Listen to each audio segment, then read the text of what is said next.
subax wanaagsan qodobada wararka idaacadda kulmiye saaka idiin heeso waxaa ugu dooroon madaxweynaha Soomaaliya oo sheegay inaysan faragelin doonin shaqada garsoorka dalka ciidamada xoogga iyo kuwa Amisom oo dib uga baxay deegaanka Fiidow ee gobolka Shabeellaha Dhexe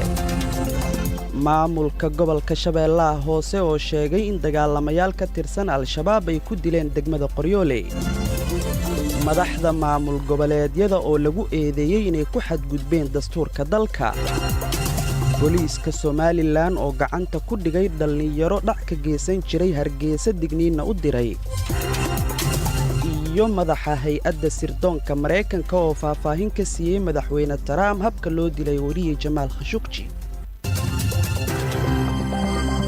Hormuud Telecom u doono adeeg isgaarsiineed oo casri ah Hormuud Telecom u doono internet xawaarihiisu sareeyo adna qaado Hormuud saaxiibkana u qaad waa subax jimcaha taariikhduna ay tilmaamayso 26 bisha tobnaad ee Oktoobar sanadka 2018 warkaas oo idil saaka waxa faahfaahinaysa Maryama Cabdulla Xasan waad mahadsan tahay Cabdullaahi Xuseen Canshuur subax wanaagsan jimcaha wanaagsan dhageystayaal warkii oo dhan ciidamada militariga Soomaaliya iyo kuwa Amisom ayaa dib uga baxay deegaanka Fiidow ee kala qaybiya gobolada Shabeellaha Dhexe iyo Hiiraan oo dhawaan ay kala wareegeen dagaalamayaal Al-Shabaab ka tirsan dadka deegaanka ayaa keenan u sheegay in deegaanka Fiidow xaaladdu ay tahay haatan mid degan isla markaana ay ka cabsi qabaan in dagaal uu ka dhaco deegaankaas ciidamada ka baxay deegaanka Fiidow ee kala qaybiya gobolada Shabeellaha Dhexe iyo Hiiraan ayaa u ruqaansaday dhanka degmada Mahadaya ee gobolka Shabeellaha Dhexe dhawaan ay ahayd markii ciidamada huwanta iyo dagaalamayaal Al-Shabaab ay ku dagaalameen deegaanka Fiidow ee gobolada Shabeellaha Dhexe iyo Hiiraan kala qaybiya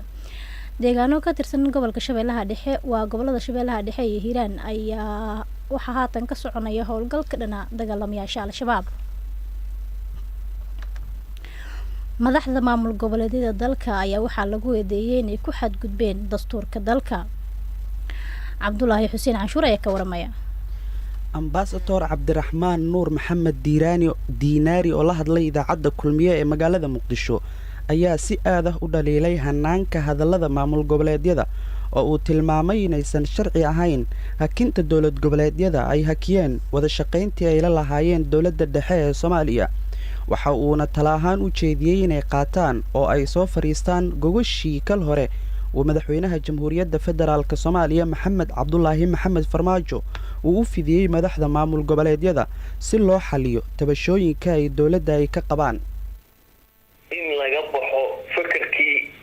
maaragtay raqiiska ahaa oo ah in annagu aan iska qabsano kadibna ay maaragtay igad ama Kenya ama Ethiopia ay noo yeeraan haddii nimanku saas barteen ay sugayaan waxay u tahay fadeexo meeshan dawladda ka jirto dawladana sideeda yani waxa qalad ah dawladda adiga aad ka tirsan tahay aad xubin ka tahay inaad tiraahdo wada shaqayntii ka goostay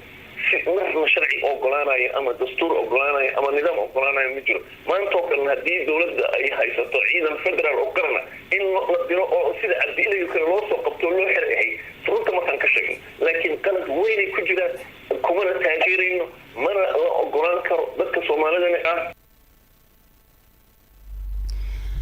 hadalka Ambassador Diinaari ayaa imanaya iyadoo shalay magaalada Garowe oo xarun u ah maamulka Puntland golaha iskaashiga ee dawlad goboleedyada ay ku soo gabagabeeyeen shir afar maalmood uga soconayay magaaladaas